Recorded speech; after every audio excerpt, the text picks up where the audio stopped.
मेरा नाम डॉक्टर फैसल रशीद ख़ान है। मैं कंसल्टेंट साइकियाट्रिस्ट हूँ। लास्ट वीडियो में हमने बात की थी 4 डिफरेंट डिफेंस मैकेनिज़म्स के बारे में, यानी ये अनकॉन्शियस लाशऊरी क्या ऐसी कोपिंग स्ट्रैटेजीज़ होती हैं जो हम अपने difficult emotions, difficult feelings, difficult जो पेनफुल मेमोरीज़ होती हैं उनसे डील करने के लिए यूज़ करते हैं। आज हम मज़ीद 4 या 5 डिफेंसेस की बात करेंगे। एक और जो कॉमन डिफेंस मैकेनिज़्म है उसको रिप्रेशन कहते हैं, यानी अपनी ऐसी पेनफुल मेमोरीज़, अपनी ऐसी पेनफुल हमारे इमोशंस जो कि माजी से जिनका ताल्लुक़ होता है, जिनको याद करना हमारे लिए बहुत तकलीफ़ देह होता है, हम अनकॉन्शियसली एक मैकेनिज़्म होता है जिसको रिप्रेशन बोलते हैं, यानी हम उसको अपनी कॉन्शियस अवेयरनेस से रिमूव कर देते हैं, जानबूझ के नहीं, in a way to cope with that stress. जो लोग बचपन में ट्रॉमा से गुज़रते हैं, जो लोग चाइल्ड अब्यूज़ का शिकार होते हैं, उनको उस वाक़े से मुतल्लिक डिटेल्स, सीक्वेंस ऑफ इवेंट्स याद नहीं होते कई सालों बाद भी। कुछ मोमेंट्स याद आते हैं लेकिन कंप्लीट सीक्वेंस याद नहीं होता। ये कॉमन स्ट्रैटेजी है to deal with difficult situations in our lives. एक और डिफेंस मैकेनिज़्म होता है जिसको रिग्रेशन कहते हैं, REG। रिग्रेशन में we go back to the earlier stage of development. Commonly देखा गया है कि 10-12 साल का लड़का है या लड़की है, घर में कॉन्फ्लिक्ट्स के नतीजे में, माँ बाप की लड़ाई झगड़े के नतीजे में, एकेडमिक प्रॉब्लम्स के नतीजे में वो वापस चले जाते हैं, थंब सकिंग शुरू कर देते हैं, बेड वेटिंग शुरू कर देते हैं।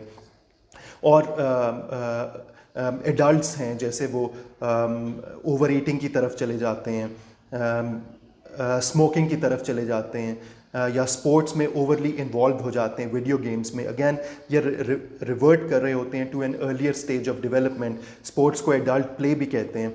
और वो अपनी जो ज़िंदगी के रियल प्रॉब्लम्स हैं उनसे भाग रहे होते हैं।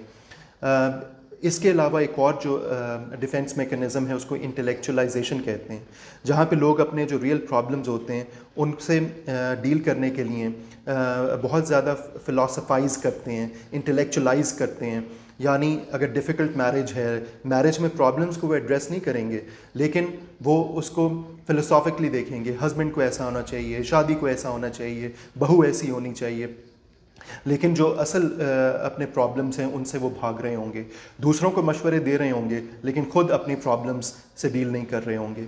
एक और जो डिफेंस मैकेनिज़्म है उसको रैशनलाइजेशन कहते हैं, जहाँ पे इंसान अपने गलत बिहेवियर्स के लिए प्लॉजिबल एक्सप्लेनेशंस ढूंढते हैं।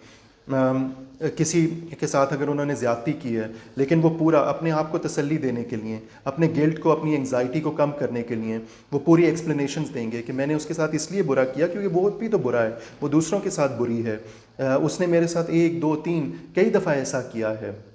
जबकि हम अपनी जो अंदर की एंग्जाइटी है, जो गिल्ट है, उसको वार्ड ऑफ कर रहे होते हैं। एक जो पॉजिटिव हेल्दी डिफेंस मैकेनिज़्म है उसको सब्लिमेशन कहते हैं, जहाँ पे हम अपनी unwanted painful thoughts, feelings, urges उनको डिस्प्लेस कर देते हैं इनटू समथिंग प्रोडक्टिव। अगर किसी को बहुत एग्रेसिव अर्जेस हैं, उसमें तशद्दुद की अर्जेस बहुत ज़्यादा हैं, तो वो उसको डाइवर्ट कर देंगे into some aggressive sports like boxing, like rugby, या अगर उनमें और अर्जेस हैं उनको किसी चैरिटी के वर्क में, किसी और हेल्दी एक्टिविटी में वो चैनलाइज कर देंगे। इसको हेल्दी डिफेंस मैकेनिज़्म भी कहा जाता है।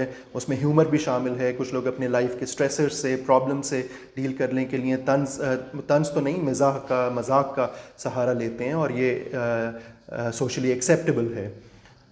तो ये इंपॉर्टेंट चीज़ें थी जो लास्ट वीडियो से रह गई थी। सो आई थिंक इन 2 वीडियोस में हमने डिफेंस मैकेनिज़म्स को कवर करने की कोशिश की है।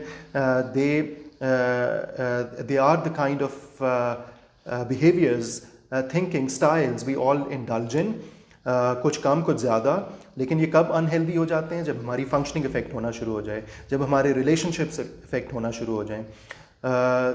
आई होप कि आपके लिए यूज़फुल थी video. So till next time, thank you and खुदा हाफिज़।